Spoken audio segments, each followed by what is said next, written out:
What common characteristics do these global leaders have?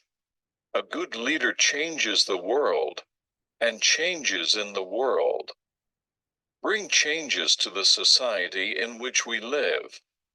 In the 21st century, many outstanding leaders are the driving force of world development. What common characteristics do these global leaders have? What do they have in common? First, global leaders always have the attitude to communicate. Effective communication is a cornerstone of global leadership, serving as a bridge connecting people across diverse backgrounds and perspectives. Global leaders recognize that open dialogue lays the foundation for successful collaboration, fostering a culture where innovation and problem solving can thrive. They know that listening actively and respecting differing viewpoints are crucial for maintaining a cohesive and inclusive work environment. By fostering open dialogue, global leaders create a space where team members feel valued and empowered to share their ideas. They encourage conversations that embrace a wide range of viewpoints, thus facilitating the cross-pollination of ideas. Such leaders are adept at bridging gaps between various cultural norms, work styles, and perspectives, which are particularly crucial in multicultural and globalized teams. This practice doesn't only lead to more comprehensive solutions, but also nurtures a sense of unity and belonging. Active listening is a vital part of effective communication. By paying attention to what others are saying and seeking to understand their concerns and motivations, leaders can address issues more thoughtfully. This approach also demonstrates to team members that their input is valued, fostering trust and loyalty. Employees are more likely to engage fully and take ownership of their contributions when they feel their voices are heard and respected. In respecting differing viewpoints, global leaders embrace diversity as an asset rather than an obstacle. They seek out varied opinions and encourage constructive debate to explore all angles of a situation. This inclusive approach ensures that the solutions developed are comprehensive and have considered potential challenges from multiple perspectives. Moreover, by integrating diverse ideas, leaders can craft strategies that resonate with a broader audience, enhancing the organization's adaptability in different markets and cultures. Nurturing such an environment broadens a leader's problem-solving perspective. When leaders encourage free exchange of ideas, they are more likely to identify blind spots and uncover innovative solutions that might not have surfaced in a less communicative setting. This broader perspective is crucial for navigating the increasingly complex and interconnected challenges of today's world. B. The World Economic Forum recognize the importance of communication in global leadership, underscoring that it is a vital skill for uniting and inspiring people. Effective communication is not just about transmitting a leader's ideas. It involves creating a collaborative environment where multiple voices are heard and contribute meaningfully to discussions. This collaborative approach allows leaders to harness the collective intelligence of their teams and use it as a guide to navigate complex challenges. Such leaders understand that imposing their own ideas alone limits innovation, and can alienate team members. Instead, they foster a culture where every team member feels encouraged to share their thoughts. By actively seeking diverse perspectives, leaders cultivate an atmosphere that thrives on inclusion and creativity. This approach ensures that a broader spectrum of ideas and viewpoints is explored, leading to richer discussions and innovative solutions. By engaging with diverse thoughts, leaders gain a holistic understanding of the issues at hand. They become aware of the challenges, opportunities, and concerns from various angles, allowing them to identify blind spots and potential pitfalls that might otherwise go unnoticed. This comprehensive understanding enables them to make more informed decisions that reflect the team's collective wisdom, leading to solutions that are more robust and inclusive. Moreover, when leaders value and incorporate the input of their team members, it strengthens trust and fosters loyalty. Employees who feel heard and appreciated are more likely to be committed to their work and the organization's goals. This level of commitment translates into a stronger, more cohesive workforce that is aligned and motivated. Communication, however, is not just about listening, but also about articulating a clear and compelling vision. Leaders must communicate the organization's goals and strategic direction in a way that resonates with diverse stakeholders.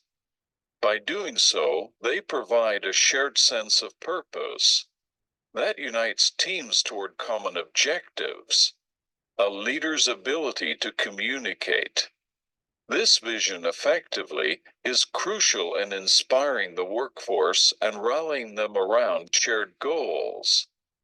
Additionally, clear communication aids in managing expectations and reducing uncertainties. It ensures that everyone understands their role and responsibilities, preventing misunderstandings and minimizing conflicts. When team members are on the same page, collaboration becomes smoother, and the organization can achieve its goals more efficiently.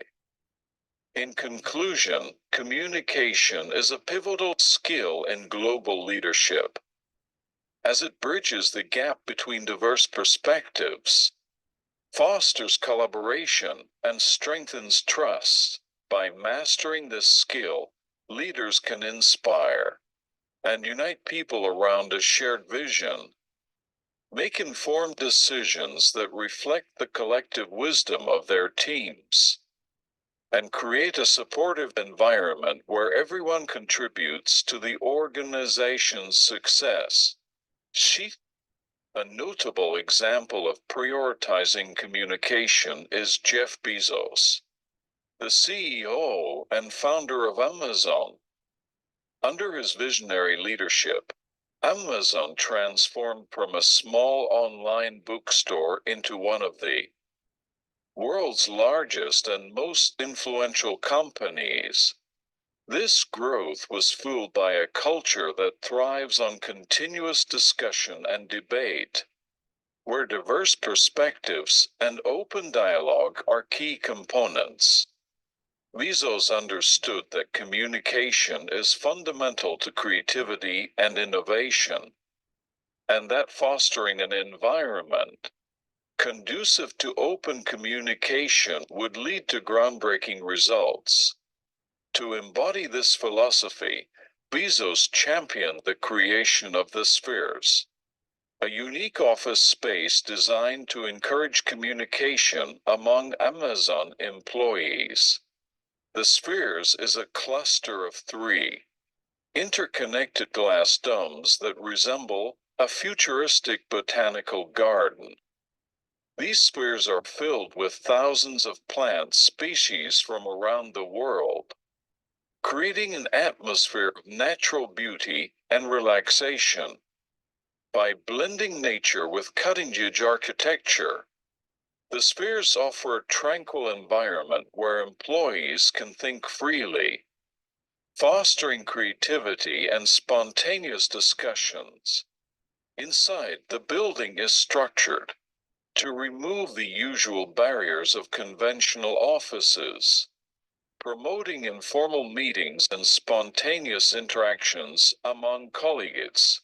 Seating areas, workspaces, and pathways are arranged organically, allowing employees to navigate the building freely and comfortably, encouraging collaboration across teams and ranks.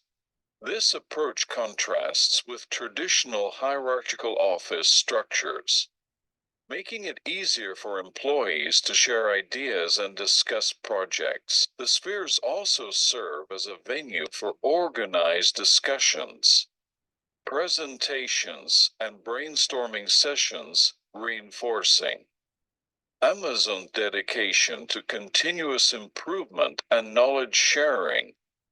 The relaxed environment helps employees feel at ease, creating opportunities for fruitful conversations that could lead to innovative ideas. Moreover, the presence of greenery has been shown to reduce stress and boost creativity, providing the ideal setting for constructive dialogue. By prioritizing open communication, Bezos established a workplace culture that values transparency, inclusivity, and innovation. He believes that the best ideas can come from anywhere within the organization, and that employees should have the freedom and support to voice their opinions. The spheres exemplify this belief, offering a space where employees can engage in discussions that transcend organizational silos.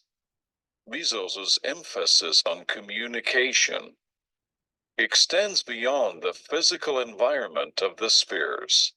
Amazon has established practices that encourage idea sharing and collaboration, such as regular meetings, document-based discussions, and an inclusive culture that rewards innovative thinking.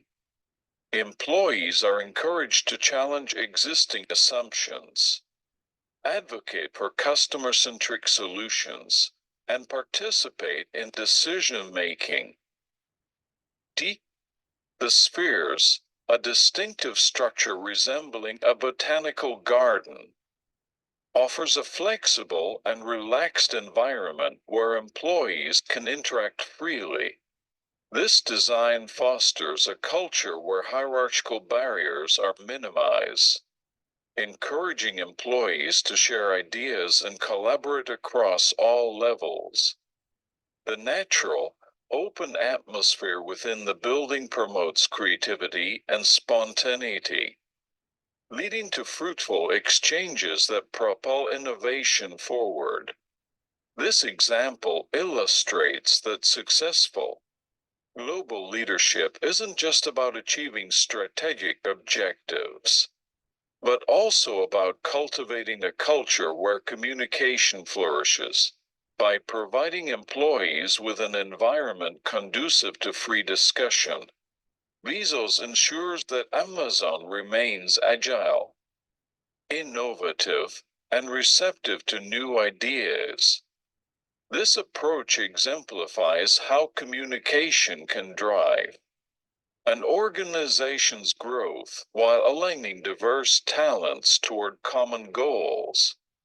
In summary, global leaders who prioritize communication understand that it is not merely about conveying messages, but about creating spaces where dialogue can thrive.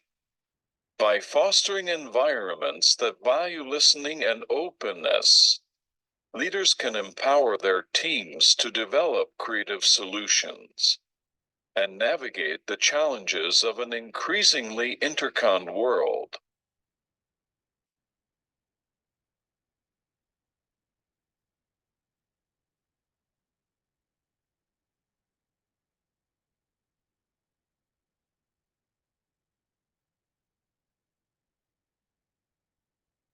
You can choose a life of ease and comfort, or you can choose a life of service and adventure. Which one of those, when you're 90 years old, are you going to be more proud of?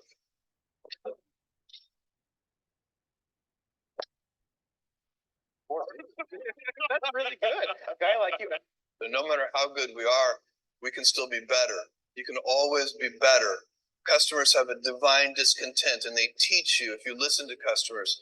So we watch for that, and we see patterns, and we can find places where it's not working, something's going wrong, and that's really how I get the feedback is from customer input. And often, in all caps, angry, you ruined my child's birthday because the gift didn't show up on time. And we take that. And what you really want to do is you take that, it's an anecdote, it's a single example, but you need to find the root cause. What went wrong deep inside the system? How did this happen? Because then you can fix it for everyone so that particular problem will never happen again. You don't just fix the symptom, you have to fix the root cause. And that's been the secret to our operational success for 20 years.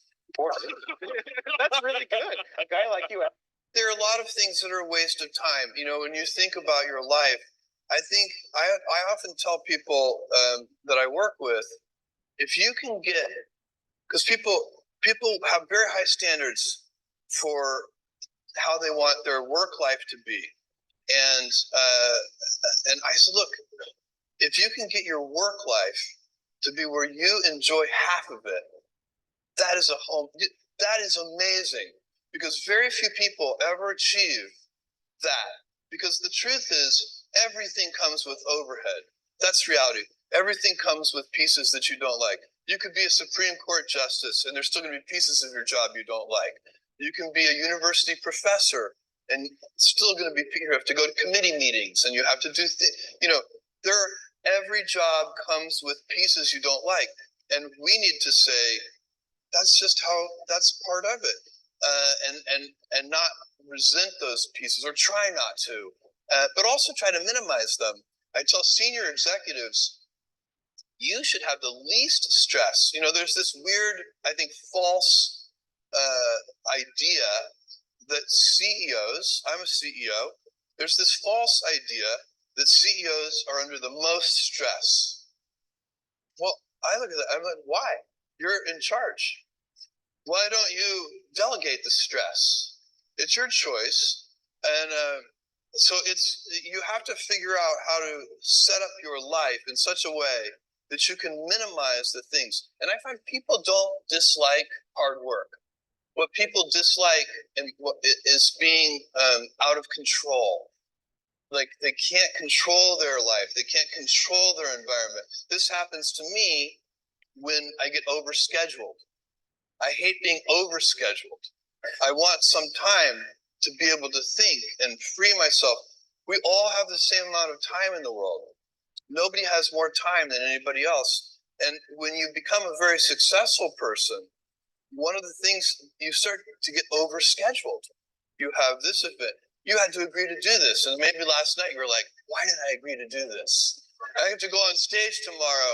I wish I were really with my family. And, or I hope maybe not this case. Let's say that you like this one. But in general, that kind of thing happens. And so you have to guard your time and try to stay a little bit flexible. So that's, for me, it's not a waste of time, but I like to have some freedom of movement rather than having every minute of every day scheduled. That's really good. A guy like you. So a young person starting their career, I think there are probably a lot of things. Some of them are very well known and people have heard them many times. They're still true. One of those is you should always focus on, a young person should find something that they're passionate about to do. And that's not going to surprise anyone. It's a clear thing to do. It's very hard. If you don't love your work, you're never going to be great at it. I think the other thing I would suggest to any young person, even before they start their career, is to really think about their choices. Because I find young people, and I when I was young, I made this mistake too. you can get very fixed on your gifts. So everybody has gifts. You know, you have gifts and you have things that you didn't get gifted. Maybe you're extremely beautiful. Maybe you're extremely good at mathematics. There are a lot of things that you can be given. But those things can confuse you because they're not the things that construct your life. It's your choices that construct your life, not your gifts. You can celebrate your gifts, be proud of them, be happy of them. Actually, don't be proud of them. Be celebratory of them, but you can't be proud because they're gifts. They were given to you. You didn't earn them. You can only be proud of the things you earn.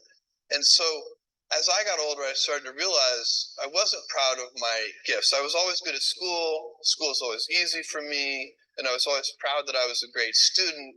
I got A's in all my classes. I was good at math, all of that. And I thought that's who I was, but it's not true. Those are the things that are gifts. What was hard for me is deciding to work hard, deciding to use my gifts in certain ways, to challenge myself, to do things that I didn't think I could do, to put myself in uncomfortable situations. I would say to a young person, you can choose a life of ease and comfort, or you can choose a life of service and adventure. Which one of those, when you're 90 years old, are you going to be more proud of? That's really good. A guy like you. We only have a few principles at Amazon, kind of core values that we go back to over and over again. And if you looked at each of the things that we do, you would see those run straight through everything. So the first one, and by far the most important one, is customer obsession. And we talk about it as customer obsession as opposed to competitor obsession. And I have seen over and over again companies talk about that they're customer focused, but really when I pay close attention to them, I believe they are competitor focused.